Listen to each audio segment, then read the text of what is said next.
Thank you for watching Uncovering Oklahoma with me, Sasha. For this next segment, we're visiting Groovy's, the ultimate disco music bar. So follow me as we uncover what's behind these doors. So Michael, you're the general manager here at Groovy's. Can you tell us a little bit more about this club?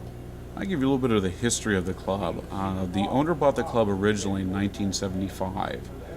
He converted it to a disco. It used to be located in the Crosswinds apartment complex across the street from Barnes & Noble.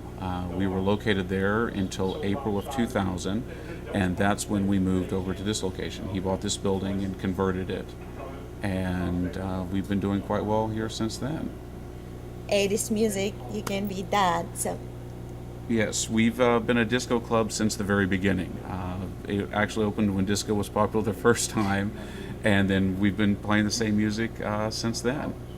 can you tell us a little bit about what kind of people come to the club, or if they're first comers, what can they expect to find out here? Well, that's one of the really fascinating parts about our club, is that our club really caters to everyone. And anytime you come here, it's one of the biggest cross sections of the population that you'll ever see. I mean, everybody from 21 to 70 years old is here having fun. People that were in their 70, were 21 in the 1970s when the club first opened, and they really like, disco music.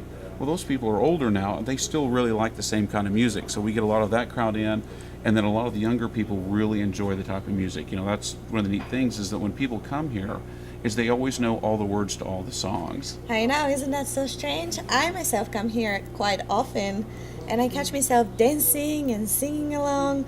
Why do you think disco music will never die?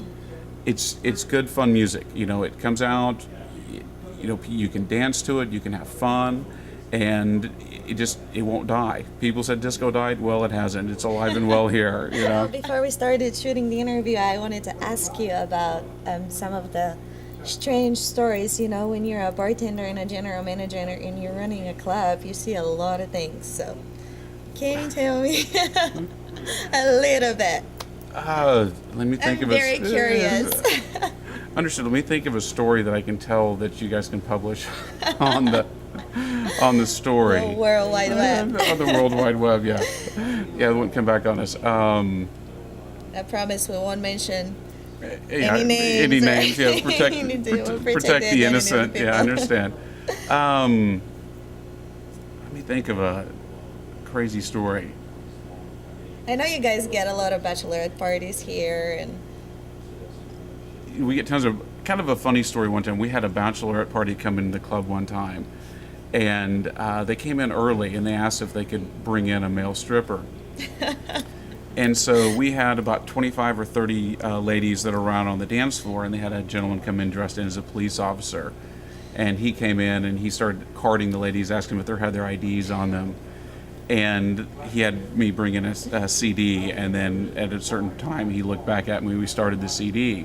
So we have a gentleman that's standing in the middle of the dance with the young ladies on a chair, and they start playing Poison's Talk Dirty to me, and he whips off all of his clothes and everything, so he's basically standing pretty much naked in the middle of the dance floor.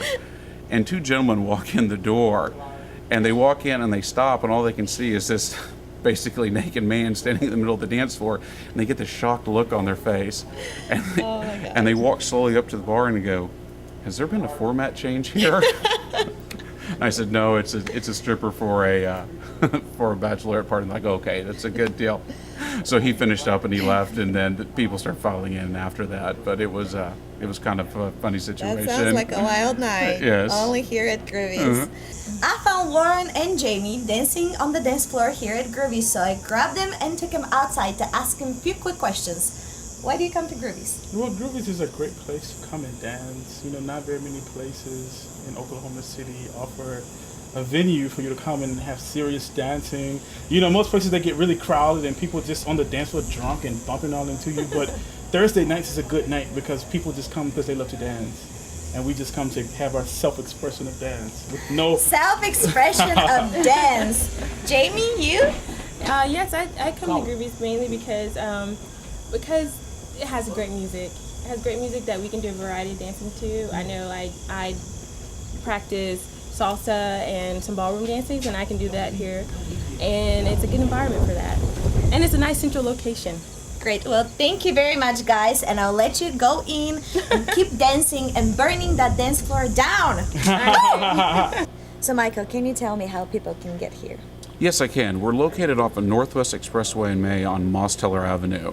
And if you're coming, traveling west on Northwest Expressway, you take a right at the Sonic. When you get to the stop sign, you look to the left and you can see our neon sign out front.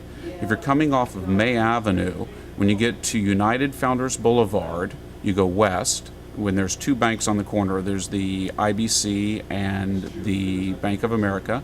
You go west into the stop sign. When you get to the stop sign, you're looking at the front of the club. And what are the hours of operation? We're open Wednesday night from 8 until 12. We're open Thursday night from 8 until close, which is, we turn on the lights about 1:30, and same with Friday and Saturday night. It's open from 8 until 2. Great. Well, thank you very much. You're very welcome. Oh, what a night. I had a great time here at Groovy. So you make sure you come and check it out for yourself. And I will let Ali show you the next place.